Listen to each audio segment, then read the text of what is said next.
Hello and welcome to Bitinning. साथ में मिलकर शुरू करते हैं ज़िंदगी की दूसरी इनिंग। दुनिया बहुत ज़्यादा अनसर्टेन होती जा रही है। आपको कभी ये पता ही नहीं लगता है कि कब, कहाँ पे, कैसे वॉर छिड़ जाए।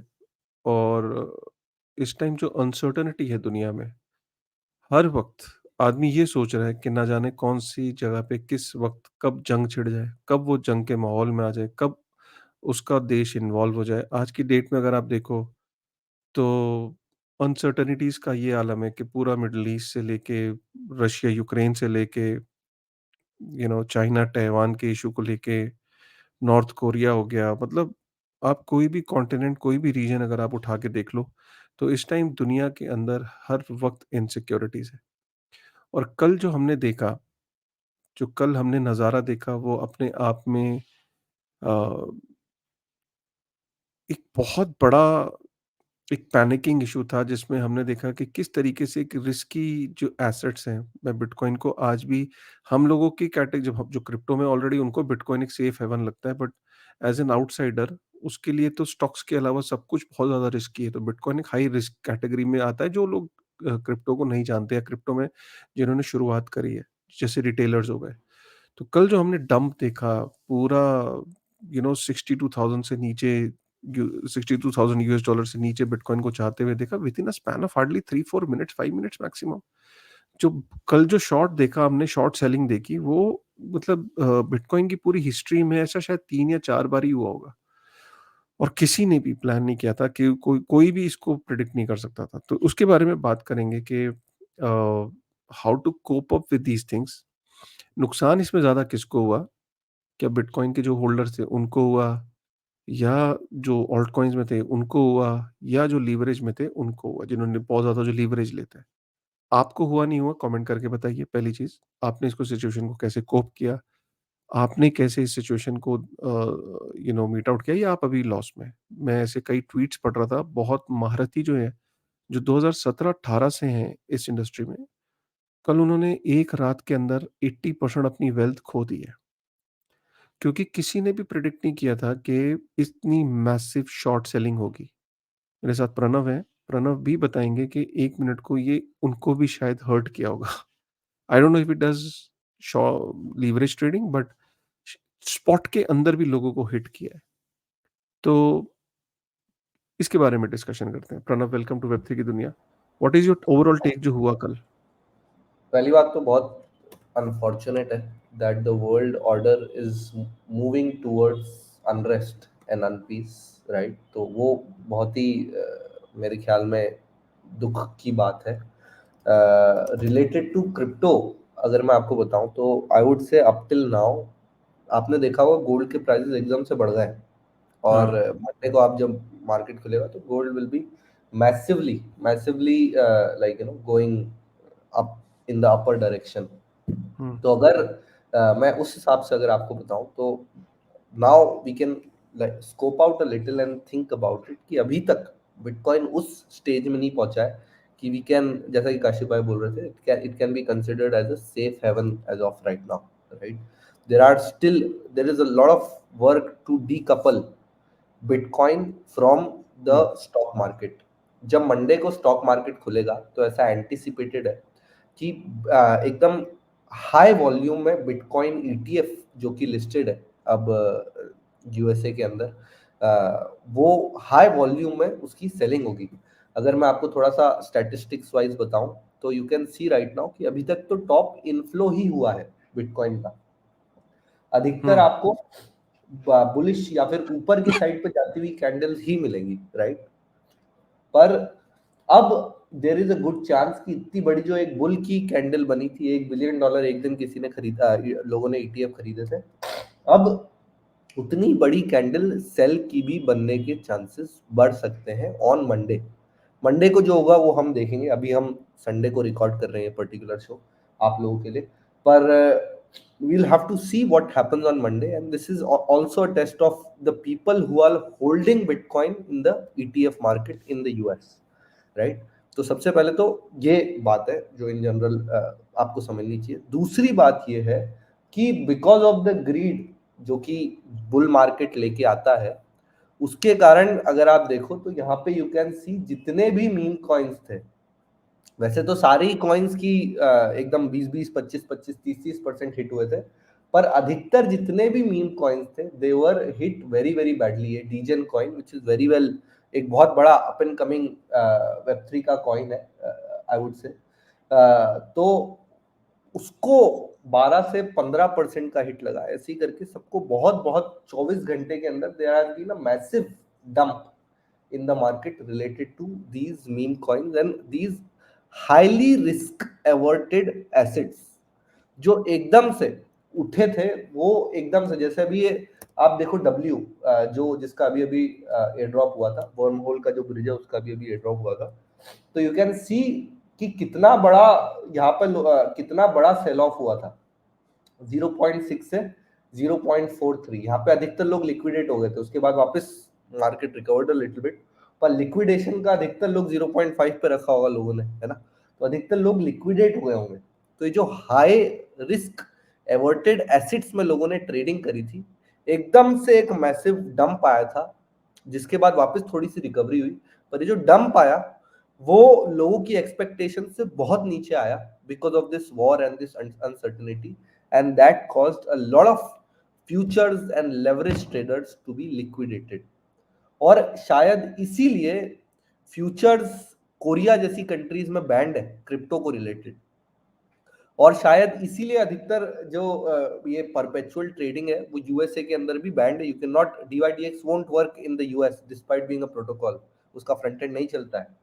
वैसे ही अधिकतर परपेचुअल्स और फ्यूचर ट्रेडिंग अधिकतर कंट्रीज में उनके यूजर्स को बचाने के लिए बैन करके रखी है, क्योंकि इतने बड़े बड़े सेल ऑफ्स होते हैं जिसके मतलब बियॉन्ड पीपल्स स्टॉप लॉसेस, इतने बड़े बड़े सेल ऑफ्स होते हैं। And I think that is one of the reason जिसके कारण लाइक यू नो एक बहुत बड़ा लॉस बहुत सारे लोगों को झेलना पड़ा है। Was this expected? शायद 7 दिन बचे हैं बिटकॉइन हार्वनिंग को, राइट काशिफ भाई? शायद 7 दिन भी नहीं बचे हैं, और लोग उसकी खुशी में, अधिकतर क्रिप्टो की दुनिया उसकी खुशी में आगे बढ़ रही थी। They were looking to have this massive big event in history, और उसको सेलिब्रेट करने के लिए many people were also going to Dubai for token 2049, and like you know also buying more and more because positivity, supply की जब कमी होती है तो पॉजिटिविटी आ रही थी इंडस्ट्री और इकोसिस्टम में कि और ज्यादा बढ़ोतरी होगी, और ज्यादा like you know people were investing in bitcoin. और उसी समय पे एक मैक्रो न्यूज आती है related to Iran being involved in the Israel war, and that has caused a big like you know turn around तो ऑफ तो price. I think उसके कारण बहुत लोग अफेक्ट हुए इन क्रिप्टो वर्ल्ड। देखिए, ये तो जो हुआ हम उसको डिस्कस क्या करना है। मतलब पॉइंट ये है कि ये पहली बार और आखिरी बार नहीं हुआ है, ये रिपीट होगा और ये रिपीट होता चला जाएगा। आपको अच्छा लगे या ना लगे, प्रॉब्लम इस दुनिया में ये सॉल्व नहीं होने वाली है। कोई वॉर, ये कोई पहली और आखिरी बार नहीं हुई है। वॉर की वजह सिर्फ मनी प्रिंटिंग है। जिसके हाथ में प्रिंटर है, प्रिंटर किस चीज़ का? जो ग्लोबल रिज़र्व करेंसी जिसकी है, जिस देश की है, उसकी और उसके दोस्तों की हमेशा जीत होगी। क्योंकि आप समझो कि पैसे प्रिंट करने का, जो ग्लोबल रिज़र्व करेंसी को प्रिंट करने की जो ताकत है, वो यूएस के पास है। और यूएस के बाद उसके दोस्त जो हैं, उसके जो दोस्त कहते नहीं कि आपके दोस्त होते हैं जो आपके साथ चाय के अड्डे पे चाय पीते हैं, सुट्टा पीते हैं, बचपन से आपके दोस्त हैं, तो वैसे ही उसके भी दोस्त हैं। वो और उसके दोस्त हमेशा मिलके पूरी दुनिया पे राज करते आए हैं और करते रहेंगे जब तक उनके पास मनी प्रिंटर है। मनी प्रिंटर क्या करता है कि अगर सपोज़ करिए कि अगर कोई देश है, वो ख्वाब देखता है कि मुझे वॉर करनी है, राइट? पूरी दुनिया पे। तो ख्वाब देखने से वॉर नहीं कर सकता वो। उसको डॉलर चाहिए होंगे अगर उसको वेपन्स खरीदने हैं, उसको डॉलर चाहिए अगर उसको ऑयल खरीदना है। तो जिस देश के पास सबसे ज़्यादा डॉलर का रिज़र्व होगा, उसके उतने ही चांसेस बढ़ जाते हैं दुनिया को डोमिनेट करने के। डॉलर किसकी करेंसी है? डॉलर अमेरिका की करेंसी है। और डॉलर को अमेरिका की करेंसी, वो पहले यूएस बैक्ड होती थी, गोल्ड बैक्ड होती थी। 1971 में उसने जब ये बोला कि अब ये गोल्ड बैक्ड नहीं होगी, ये अमेरिका की पावर है और अमेरिका जितनी मर्ज़ी करेंसी छापे, दुनिया को मानना पड़ेगा कि अमेरिका की करेंसी में ताकत है। विश्वास दिखाना पड़ेगा। पूरी दुनिया ने किसी ने रिवोल्ट नहीं किया। सबने उसके आगे नमस्तक कर दिया। 1971 में सबने कहा कि ठीक है, अगर आपकी गोल्ड की बैकिंग नहीं भी है तो चलेगा, US dollar is definitely a very hard money और ये दुनिया की ग्लोबल करेंसी बनने के लायक है। पूरी दुनिया ने स्टैम्प करा। आज अमेरिका कर क्या रहा है? आज अमेरिका और उसके दोस्त जो हैं, वो पूरी दुनिया को डोमिनेट कर रहे हैं क्योंकि मनी प्रिंटर उनके पास है। 34 ट्रिलियन यूएस डॉलर जो है वो डेट उनका जा चुका है। 34 ट्रिलियन यूएस डॉलर का मतलब ये है कि ऑलमोस्ट आज की डेट में हर 100 दिन पे वो 1 ट्रिलियन जो है वो डेट इश्यू कर रहे हैं। डेट का मतलब भाई देनदारी है और जीडीपी का मतलब क्या है? आपकी इनकम कहाँ से होगी? तो अगर आपकी डेट अगर आपका 34 ट्रिलियन है और आपकी जीडीपी अगर 20 ट्रिलियन के आसपास है, 21 ट्रिलियन के आसपास है, तो आप अपने डेट को पे कैसे करोगे? एक दिन आएगा कि जब आप डिफ़ॉल्ट कर दोगे, जब आपके एक्सपेंस आपकी इनकम से ज़्यादा हो जाएँगे। जिस दिन अमेरिका डिफ़ॉल्ट करेगा, तो उसकी जो ग्लोबल रिज़र्व करेंसी के अंदर जो विश्वास है लोगों का, वो डगमगा जाएगा, वो टूट जाएगा। और जैसे ही वो टूटेगा, तो एक ताश के पत्ते की जैसा महल होता है, जब एक पत्ता नीचे से आप निकालते हो और पूरा का पूरा महल ढह जाता है, उसी तरीके से ये महल भी ढह जाएगा और उस दिन लोगों को रियलाइज़ होगा कि यार जो प्रॉब्लम थी, वो प्रॉब्लम दुनिया में नहीं थी, वो प्रॉब्लम दुनिया के लोगों में नहीं थी, वो प्रॉब्लम थी कि एक आदमी जिसके पास पावर थी मनी को प्रिंट करने की, वो चाहता था दुनिया को डोमिनेट करना, तो वो डोमिनेंस जो है वो एक एक जो पैसे को प्रिंट करने की जो ताकत है, वो ताकत आदमी को एक नशे में डाल देती है, उसकी आँखों पे पट्टी डाल देती है, राइट? तो ये दुनिया में वॉर थमने वाली नहीं है। जब तक मनी प्रिंटर ज़िंदा है, तब तक वॉर चलती रहेगी, पहली चीज़। इसको आज अगर आपने समझ लिया इस कॉन्सेप्ट को, तो चाहे वो मनी प्रिंटर आज अमेरिका के पास है, पहले ये यूके के पास होता था, उससे पहले नीदरलैंड के पास होता था, उससे पहले रोमन एम्पायर के पास होता था, राइट? तो ये अमेरिका आज की रोमन एम्पायर है। ऐसा नहीं कि आज से पहले मनी प्रिंटर लोग अलग-अलग जनरेशंस में अलग-अलग लोगों के अलग-अलग डायनेस्टीज़ के पास ये रहा। जिसके पास मनी प्रिंटर रहा, जिसकी लाठी मतलब जिसके कंट्रोल में रहा, ताकत उसके पास रही। ये है मनी प्रिंटर का कॉन्सेप्ट। पहली बार 2008 के बाद अब एक decentralized open transparent public ledger ने ये करके दिखाया कि जो रेकलेस लोग हैं या रेकलेस किंग है या रेकलेस लीडर है, उसके रेकलेस का मतलब ये है कि जो रिस्पॉन्सिबल नहीं है। अब जो लीडर, जो गवर्नमेंट, जो किंग रिस्पॉन्सिबल नहीं है पैसे को लेके, तो अब जो ये ओपन लेजर्स हैं, जो ये ट्रांसपेरेंट है, या डबल स्पेंडिंग कौन कैसे मैनिपुलेट कर रहा है लेजर में, मनी कितनी प्रिंट हो रही है, डबल स्पेंडिंग, मैनिपुलेशन, ये सारी की सारी जब लोगों की नज़रों में आती है, पब्लिक लेजर कोई भी जो वेरीफ़ाई कर सकता है, कोई भी चेक कर सकता है, मैनिपुलेशन को कोई भी चेक कर सकता है, रेड फ्लैग रेज़ कर सकता है। जब मनी एक्सेस प्रिंट नहीं हो सकती, पैसा डबल स्पेंड नहीं हो सकता, तब जो है जाके दुनिया में आप पीस को एक्सपेक्ट कर सकते हो। 2008 में एक सिंगल व्यक्ति ने एक इस कॉन्सेप्ट को सोचा और इसके बारे में उसने ड्रीम किया एक पीसफुल वर्ल्ड के लिए। ख़ैर, ये इसको किसी दिन डीपर कॉन्सेप्ट है, इसको और किसी दिन वो उसमें जाएँगे, लेकिन आपको बेसिकली नुकसान में कौन कर रहा है, ऐसे पॉइंट पे कौन मरता है उसको समझिए।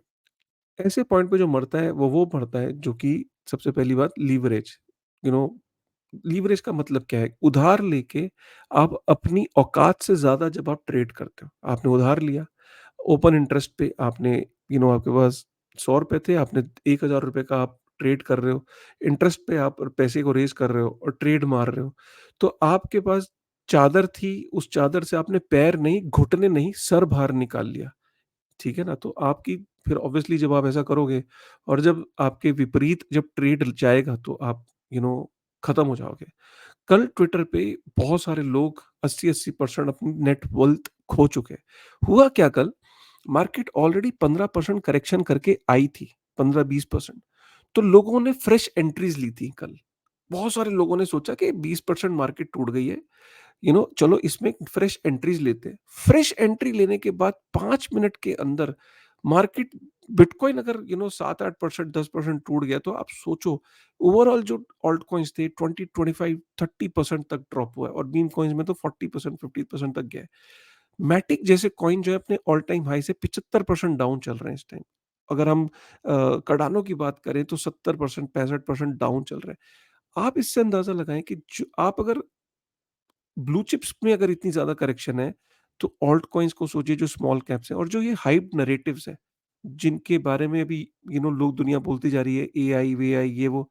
No doubt AI coins will do well, in future, but right now there is no valuation जिस हिसाब से है चीज़ों की, और जो एक्चुअल यूज़ केस है नहीं, वो सारी हाइप्ड है। नो डाउट कुछ जैसे वर्ल्ड कॉइन है, आज उसकी आप एफडी भी देखो, बिलियंस में उसका मार्केट कैप है। लेकिन अभी यूज़ केस क्या है? कौन कितनी जगह उसका यूज़ हो रहा है, राइट? लेकिन नहीं, मार्केट कैप उसकी देखिए आप। So that is what I am trying to tell you कि बहुत सारी चीज़ें ऐसी हैं जो हाइप्ड नैरेटिव्स हैं।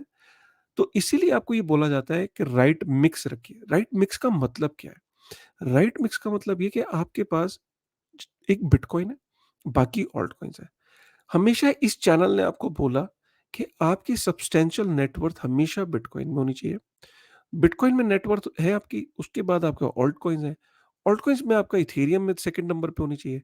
आपको अगर प्ले करना भी है तो आपकी टोटल पोर्टफोलियो का जो 10% है, उससे आपको रिस्क में प्ले करना है, लेकिन लोग उल्टा करते हैं। सिर्फ 5 से 10% वो बिटकॉइन या इथेरियम को एलोकेट करते हैं, और बाकी वो 70-80% वो अपने हाई रिस्क प्रोपोज़िशन में लेते हैं, ये सोच के कि भैया रिस्क है तो इश्क है, और दुनिया भर के इन्फ्लुएंसर्स उनको शिल कर रहे होते हैं, वो यू नो अपना दिमाग नहीं लगाते। रिस्क लेना कोई बुरी बात नहीं है, आपको लेना है, आपका पैसा है, आप रिस्क लो। मैं 44 का हूँ, मेरी रिस्क कैपेबिलिटी अलग हो सकती है। आप 26 के हो या आप 30 के हो, आपकी अलग है। प्रणव 30s में है, 32, 31 होगा, तो प्रणव की रिस्क टेकिंग कैपेबिलिटी अलग है। नहीं होगा 30-20s में होगा, हँस रहा है, लेकिन इसकी रिस्क मेरे से बेहतर और मेरे से ज़्यादा टाइम है इसके पास, एज ग्रुप वाइज़, तो इसकी रिस्क टेकिंग कैपेबिलिटी अलग हो सकती है। तो अपने-अपने रिस्क को आइडेंटिफ़ाई करके आपको कॉल लेनी, लेकिन इस वेब3 की दुनिया चैनल ने हमेशा आपको पहले बिटकॉइन बोला, अपने आप को सिक्योर करने के लिए बोला। उसके बाद आपको रिस्क लेना है तो अपने 5-10% टोटल पोर्टफोलियो साइज़ से आप रिस्क ले सकते हो।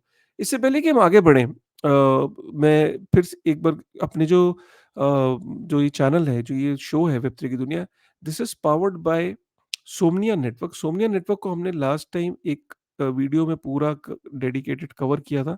अगर आपने ये नहीं देखा तो आपको ये शो देखना चाहिए। The rise of new L one Somnia, आपने यहाँ पे इसको कवर किया था। इस शो को आप जाके देख सकते हो, लिंक मैं डिस्क्रिप्शन में डाल देता हूँ। सोमनिया का ये ट्विटर हैंडल है @सोमनिया_नेटवर्क। सोमनिया बेसिकली एक एल1 ब्लॉकचेन है, राइट? और ये कर क्या रही है कि जो डिफरेंट डिफरेंट मेटावर्सेस है, राइट, जो दुनिया में जो अलग अलग मेटावर्सेस बन रहे हैं, ये अल्टीमेटली ये चेन क्लेम कर रही है कि एक ऐसी एल1 चेन बना रहे हैं जिसमें एक ही चेन पे जो मेटावर्सेस अलग अलग जो है वो बिल्ड होंगे, और मेटावर्सेस के अंदर वो इंटर ऑपरेबल होंगे। मतलब एक मेटावर्स से आप दूसरे मेटावर्स में मूव कर सकोगे, एक मेटावर्स के एसेट्स दूसरे मेटावर्स के में यूज़ कर सकोगे। जैसे एक गेम आप खेल रहे हो फोर्टनाइट, एक गेम आप खेल रहे हो रोब्लॉक्स, रोब्लॉक्स के अंदर आप फोर्टनाइट के एसेट्स यूज़ कर पाओगे। सपोज़ आप एक कार की गेम खेल रहे हो और एक दूसरी गेम है, क उस एक कार आप एक गेम से दूसरी गेम में ले जा सकोगे। इस तरह का इंटरऑपरेबल नेटवर्क एक इस ये बनाने की तैयारी में है। सोमनिया के पीछे वो लोग हैं जिन्होंने अदर साइड जो कि बीएवाईसी का मेटावर्स था वो बनाया था। सोमनिया एल1 के साथ आप जाके अभी क्योंकि इंटरैक्ट कर सकते हो। इंटरैक्ट करने पे ऑब्वियसली हमने ये देखा है कि आज की डेट में when you are early and when you interact with the chain, during the test net, beta net, और तो आपको एक एयर ड्रॉप्स की अपॉर्चुनिटी मिलती है। वो आप जाके लिंक्स में डिस्क्रिप्शन में डाल दूँगा। app.galaxy पे जाके इनके ये काफ़ी सारे टास्क हैं that you can maybe retweet the tweet, follow them, and then you obviously get to earn the points। अब पॉइंट्स का एयर ड्रॉप मिलेगा, नहीं मिलेगा, वो ऑब्वियसली कोई कंफर्म नहीं करता, but points generally they lead to एयर ड्रॉप्स जो हमने देखा है।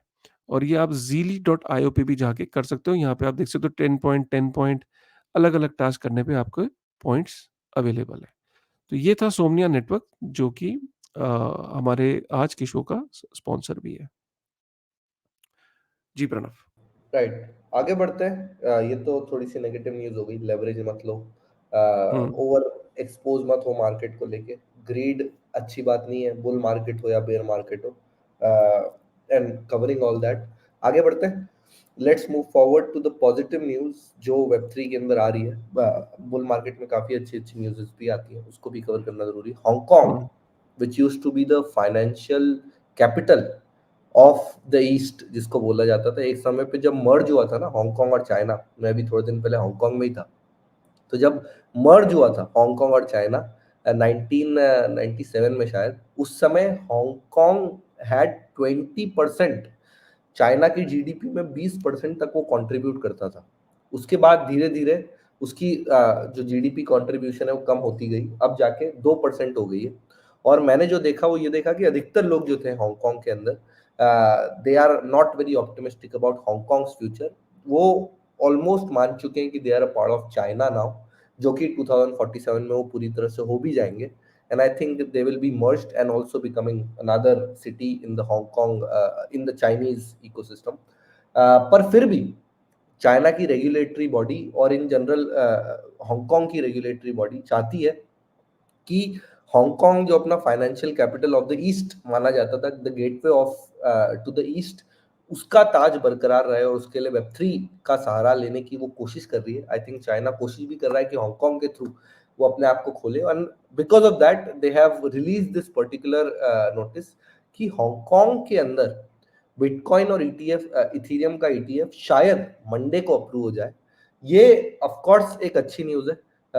बहुत ज़्यादा बड़ी न्यूज़ तो नहीं है, मैं ये नहीं बोलूँगा कि यूएस जितना कैपिटल है हांगकांग के लोगों के पास, but still it is a foot in the right direction. इसके बाद शायद चाइना से जो इन्वेस्टमेंट है, जो बड़े-बड़े एक्रेडिटेड इन्वेस्टर्स हैं, वो आके हांगकांग के अंदर ट्रेड करने लग जाएँ, that will be positive in general for the whole of web 3, जैसा कि बिटकॉइन के ईटीएफ ने साबित किया है।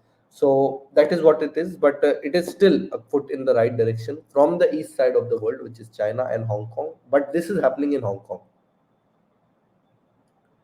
हुँ, राइट। बुलिश न्यूज़, मंडे को पता लग जाएगा। अगर मंडे को ये अप्रूव हो जाता है, तो आपने देखा होगा कि कल बिटकॉइन ने बाउंस भी कर लिया है। ऑलमोस्ट अपने लो से बिटकॉइन हैज़ बाउंस्ड। जितना ये अभी रुका हुआ है ना बिटकॉइन सिर्फ इसलिए रुका हुआ है कि ये जस्ट मंडे को देखेगा कि सेल ऑफ हो रहा है कि नहीं हो रहा है। अगर ईटीएफ्स में सेल ऑफ नहीं देखने को मिला, जो कि चांसेस है नहीं दिखेगा, क्योंकि ईरान ने बोल दिया कि वो अपने अटैक को रोक रहा है। वो इसका वॉर का कोई प्लान नहीं है। इज़राइल भी इंटरेस्टेड नहीं लग रहा है इसको एस्केलेट करने में, क्योंकि अमेरिका को भी पता है कि अ, ईरान के साथ fight is will be a tough battle. It won't be easy, and chances are that Middle East and Russia might support, you know, them. Not the whole Middle East, but Turkey, for example, Russia, for example, you know, Yemen, for example, can maybe support Iran. So they know it'll be a tough battle, and it'll be a long war. So chances are कि कल Monday को वो retaliate ना करे और Monday में selling ना देखने को मिली, और अगर सेलिंग नहीं हुई तो बिटकॉइन अभी भी बाउंस बैक कर गया और मंडे को बाउंस बैक कर सकता है। राइट, और ये पॉजिटिव न्यूज़ के बाद तो इट्स हांगकांग अगर अप्रूव कर देता है तो that is also a step in the right direction. Again all this is only education, कुछ भी हम आपको हमारी बातें बोल के खरीदने बेचने मत लग जाना। All this is just for education, nothing is a financial advice. Kashi भाई, आपने बोला था कि इंडियन लोग भी बिटकॉइन के अंदर ईटीएफ, बिटकॉइन ईटीएफ को खरीद रहे हैं हुँ, directly. People don't want to be exposed in bitcoin in India as well, जो एक्रेडिटेड इन्वेस्टर्स हैं, क्योंकि उनको कोई ना कोई एक्सचेंज के ऊपर ट्रस्ट करना पड़ेगा, अकाउंट बनाना पड़ेगा, खरीदना पड़ेगा, and there are legal issues that are related to that if the volume is really high, if the amount is really high. तो कैसे वो लोग बिटकॉइन के ईटीएफ में पैसे कैसे डाल रहे हैं? How are they able to? तो बेसिकली क्या है कि देखो, जब आप एक्सचेंज पे बाइंग सेलिंग करते हो, तो आपको 30% टैक्स लगता है। तो बहुत सारे इन्वेस्टर्स को ये लगता है दो इस पे अभी किसी पर्टिकुलर, क्योंकि फर्स्ट ईयर है और इंडी ऐप वगैरह हैं 2-3 जहाँ पे ये सब होता है, जहाँ पे आप बाहर के म्यूचुअल फंड्स में या ईटीएफ्स में इन्वेस्ट कर सकते हो। तो लोग इसमें इसलिए इन्वेस्ट कर रहे हैं जो हाई नेट वर्थ इंडिविजुअल्स हैं इंडिया में, रिटेलर नहीं कर रहा है। जो एचएनआईज़ हैं या बिग फैमिली हाउसेज़ हैं या कुछ कॉर्पोरेट्स हैं, वो क्या कर रहे हैं कि वो इसमें इन्वेस्ट कर रहे हैं कि ये देख के कि भई अगर इसका जो प्रॉफ़िट होगा, उस पे सिर्फ़ long term capital gain tax लगेगा 20%। तो एक तो 10% की वहाँ सेविंग होगी, प्लस लॉस को ऑफसेट कर पाएँगे, राइट? तो ये तो, और टीडीएस नहीं कटेगा। तो प्रोबब्ली ये 2 चीज़ें हैं जिसकी वजह से एचएनआईज़ जो है वो इसकी ईटीएफ की तरफ जा रहे हैं। 5.3 मिलियन यूएस डॉलर का वॉल्यूम भी हो चुका है। अब इसमें क्या रिटेल को करना चाहिए? I will say strictly no, because अभी ना एचएनआईज़ और ये सब कर रहे हैं, because they have got their homework done. एक बारी क्लैरिटी आ जाने दो इस पे, क्योंकि मुझे ऐसा लगता है कि हो सकता है कि आरबीआई या कोई institution they might jump in and इसको बंद करवा दे। अगर इसको बंद करवा देंगे और उस टाइम पे बिटकॉइन का ईटीएफ लोअर साइड पे हुआ बिटकॉइन का प्राइस, तो आप लॉस में आ जाओगे। अगर सपोज़ एकदम एब्रप्टली बंद कर दिया तो you have to forcefully sell it. आप फोर्सफुली सेल करोगे तो आपको लॉस में बेच के निकलना पड़ेगा। फिर वो उस दिन आपको मौका नहीं मिलेगा कि थोड़ा रिकवर। तो अपना पैसा अभी वहाँ मत फँसाओ। इंस्टीट्यूशंस और ये जो एचएनआईज़ होते हैं ना, they can take that risk. But लोग इसमें 10% बचाने के लिए ले रहे हैं कि इनकम टैक्स से 10% बच जाएगा। ये okay, that is concerning for sure. आगे बढ़ते हैं पॉजिटिव न्यूज़ को लेके। सैमसंग ने पॉलीगॉन और इल्यूवियम के साथ एक डील करी है, जिसके अंदर अब आप जो उनका स्मार्ट टीवी है उसको नेक्स्ट लेवल तक ले जा रहे हैं। और अब ऐसा हो सकता है कि उनका जो प्लेटफॉर्म है सैमसंग डीई, उसके अंदर जो मोबाइल ये जो उनका रिमोट होता है ना, उसको नेक्स्ट लेवल पे ले जाके people can explore the metaverse in it. और जो ये मेटावर्स है वो पॉलीगॉन की पीओएस ब्लॉकचेन के ऊपर डिप्लॉय होगा। लोग एनएफटीज के फंक्शंस भी कर सकते हैं, मेटावर्स के साथ भी खेल सकते हैं। सो ये सब जो बिग बिग कंग्लोमरेट्स का वेब3 के अंदर इंटरेस्ट दिख रहा है, that is for sure very interesting. अगर मैं आपको बताऊं, मैं कोरिया में था, उसके बाद हांगकांग में था, मैं जापान नहीं जा पाया, पर जो सैमसंग का इंटरेस्ट दिख रहा है, या फिर उसके बाद जो सोनी सोनी जो बैंक है वो सोनी इंटरप्राइज के साथ एक particular like stable coin launch कर रहे हैं you on the polygon ecosystem. ये सब कुल मिला के जो ईस्ट साइड से जो बड़ी बड़ी कंपनीज का वेब3 के अंदर इंटरेस्ट है, और सीरियस इंटरेस्ट है, ऐसा नहीं कि पार्टनरशिप अनाउंस कर दी। ये बोल रहे हैं कि ये मेटावर्स डिप्लॉय करेंगे। सोनी तो एक स्टेप फर्दर जाके बोल रहा है कि सोनी की जो बैंक है that is gonna work to establish a yen stable coin, और वो ब्लॉकचेन के ऊपर वो लोग मिंट करेंगे। तो ये अपने आप में एक बहुत बड़ी न्यूज है, and I think this can create a lot of like hype around. और real use case bull market के अंदर जब दिखता है, दैट वो हमेशा थोड़ा सा पीछे रह जाता है। लोग टोकन्स और मीम्स और इन सब चीजों के ऊपर लगे रहते हैं, but this real use case eventually will yield web3 into the mass adoption future। तो मेरे को भी यही लगता है, और मेरे ख्याल से ये जो न्यूज़ेस है they are really big and important for web3 to get into the masses। Hmm. और ये जैसी अच्छी खबर है, वैसी एक बुरी खबर भी है। बुरी खबर काशिफ भाई, यूनिस्वैप और एसईसी की जो लड़ाई हो रही है, उसको आप थोड़ा सा हुँ। संक्षेप में। मैंने इसको पिछले वीडियो में अपनी क्रिप्टो की ताज़ा खबर में डिटेल में वैसे कवर किया हुआ है। इट्स जस्ट दैट कि यूनिस्वैप अगेन अमेरिका को चैलेंज कर रहा है। अमेरिकन, अमेरिकन बंदा ही है, अमेरिका को वो चैलेंज कर रहा है। यूनिस्वैप ने अमेरिका को लगता था कि अगर उनको कोई अमेरिकन कंपनी किसी भी कंपनी को अगर लिस्ट होना है, तो नैस्डैक के ऊपर या अमेरिका की स्टॉक एक्सचेंज में, तो उसे अमेरिका की इजाज़त की ज़रूरत है।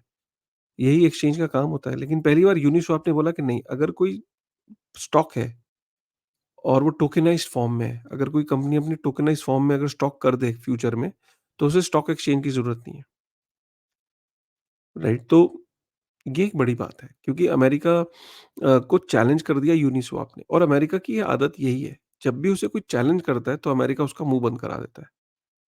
अमेरिका को लगा कि बाइनेंस ने उसे चैलेंज किया, उसने सीज़ी को धर पकड़ लिया।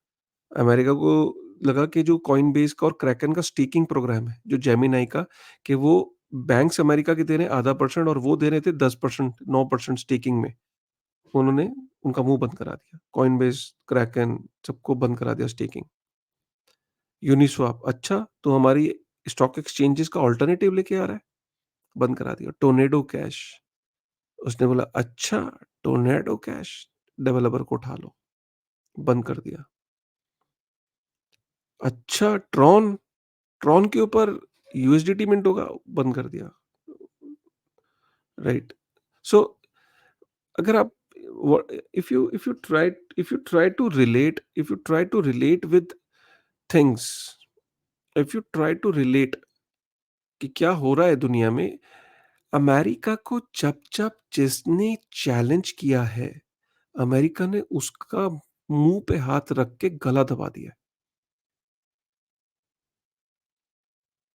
चाहे वो कोई कंपनी हो, चाहे वो कोई इंसान हो, चाहे वो कोई प्रोजेक्ट हो।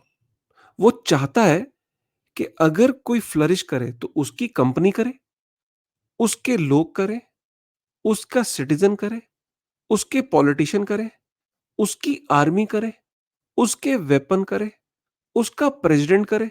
वो चाहता है टोटल कंट्रोल। और वो क्यों चाहता है? क्योंकि उसको वो कंट्रोल दिलाता है, वो पावर देता है यूएस डॉलर। क्योंकि US dollar global reserve currency है और उसका प्रिंटर उसके हाथ में है। अब आप रिलेट कर रहे हो, यूनिस्वैप की कहानी डिफरेंट नहीं है। जिसको चाहता है वीज़ा देता है, जिसको नहीं चाहता है 3 साल तक लाइन में लगा के खड़ा करता है। कितने टैलेंटेड हो तुम, कितने ही दुनिया के टैलेंटेड आदमी हो, अगर उसको वीज़ा नहीं देनी है, तो नहीं देनी है। लेकिन किसी अमेरिकन को क्या इंडिया या कोई और देश मना कर सकता है वीज़ा के लिए? करके देखो भाई, तुम अमेरिकन सिटीज़न को वीज़ा मना करके देखो।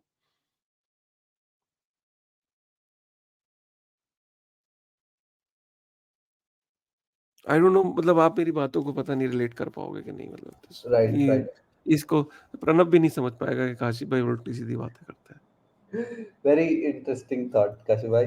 पर ये मैं आप लोगों को बताना चाहता हूँ इन बिटवीन एक छोटा सा वेब3 की दुनिया का प्लग, कि जो ये यूनिस्वैप पे गाज गिरी है, जो उनको वेल्स नोटिस मिला है, उसकी हमने प्रिडिक्शन 1 साल पहले वेब3 की दुनिया के अंदर और ऑलरेडी एक कर और दी। प्रेडिक्शन कर दूँ? एक और हाँ, कर दूँ चलो आज? एक आज और। क्योंकि हमने इस प्रेडि प्रेडिक्शन ये है कि ये कोर्ट के अंदर केस लड़ेंगे भी नहीं, बाहर सेटल कर लेंगे इंस्टेंटली, नंबर 1।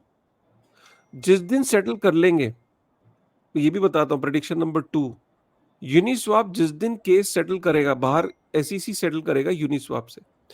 यूनिस्वैप सेटल करते क्या करेगा, ब्लैक रॉक अपने टोकेनाइज़ स्टॉक्स प्रपोज़ कर देगा, tokenise stock exchange, beta version traditional stock market का यूनिस्वैप के ऊपर। अभी आपने देखा फंड्स को टोकेनाइज़ करा है, कल को जो टोकेनाइज़्ड सिक्योरिटीज़ होंगी, वो ब्लैक रॉक प्रपोज़ करेगा एक एक्सचेंज इथेरियम के ऊपर, राइट? और वो इथेरियम में यूनिस्वैप का फोक होगा और यूनिस्वैप का फोक ऑटोमैटिक एएमएम की स्वैप होगा सिक्योरिटीज़ का, और यूनिस्वैप का वो फोक होगा और ब्लैक रॉक उसे लीड करेगा। और ये 2025 से पहले होगा। बहुत बड़ा प्रेडिक्शन है ऑफ कोर्स। पर ये वाला जो प्रेडिक्शन था 2025 के पहले, इसको याद रखना, 2023 के अंदर हमने प्रेडिक्शन किया था that Uniswap will go bonkers. हमने जनवरी में फिर से, जब उन्होंने ये जो यूनी टोकन के ऊपर जो फ्लिप मारा था, उसके बाद भी एक प्रेडिक्शन किया था, और फिर एसईसी का नोटिस आ गया इन लोगों को। दो अभी एकदम क्लियर नहीं है, पर दो में से एक है, या तो यूनी टोकन जो है उसकी सिक्योरिटी को लेके इनको इश्यूज है, मतलब that can be considered as security. और इसीलिए मैं जहां गया था एशिया के अंदर, कोई भी डीफाई टोकन लिस्टेड नहीं है।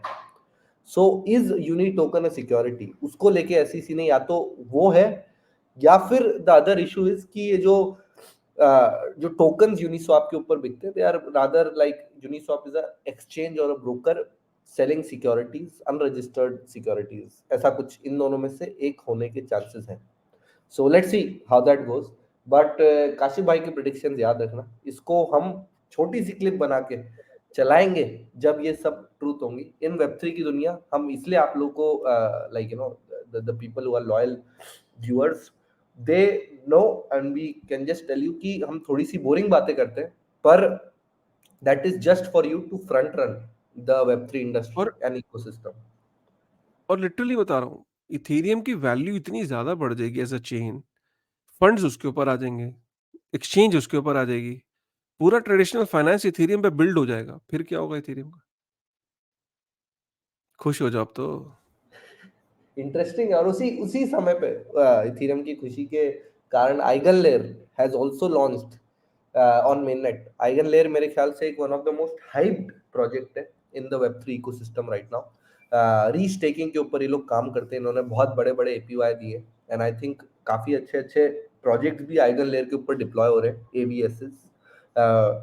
तो एवीएसएस क्या होते हैं, आइगनलेयर का इकोसिस्टम क्या होता है, उसको भी हम नेक्स्ट में कवर करेंगे। But this is really big for the web3 ecosystem in general, that eigenlayer is now live on mainnet, and a lot of avs's जैसे oracles और data availability layers और अधिकतर new chains वो eigenlayer के through अपने अपने avs's launch कर रहे हैं। तो very very interesting piece of thought, and mainnet is live, so आप सब लोग जाके चेक कर सकते हो।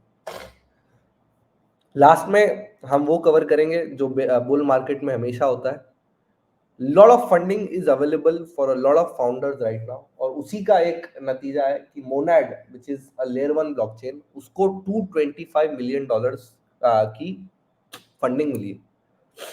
अगर आपको पता हो मोनाड क्या होता है, मोनाड इज सोलाना और ईवीएम का अगर बच्चा हो तो उसको मोनाड कहेंगे, ऐसा मोनाड वाले बोलते हैं।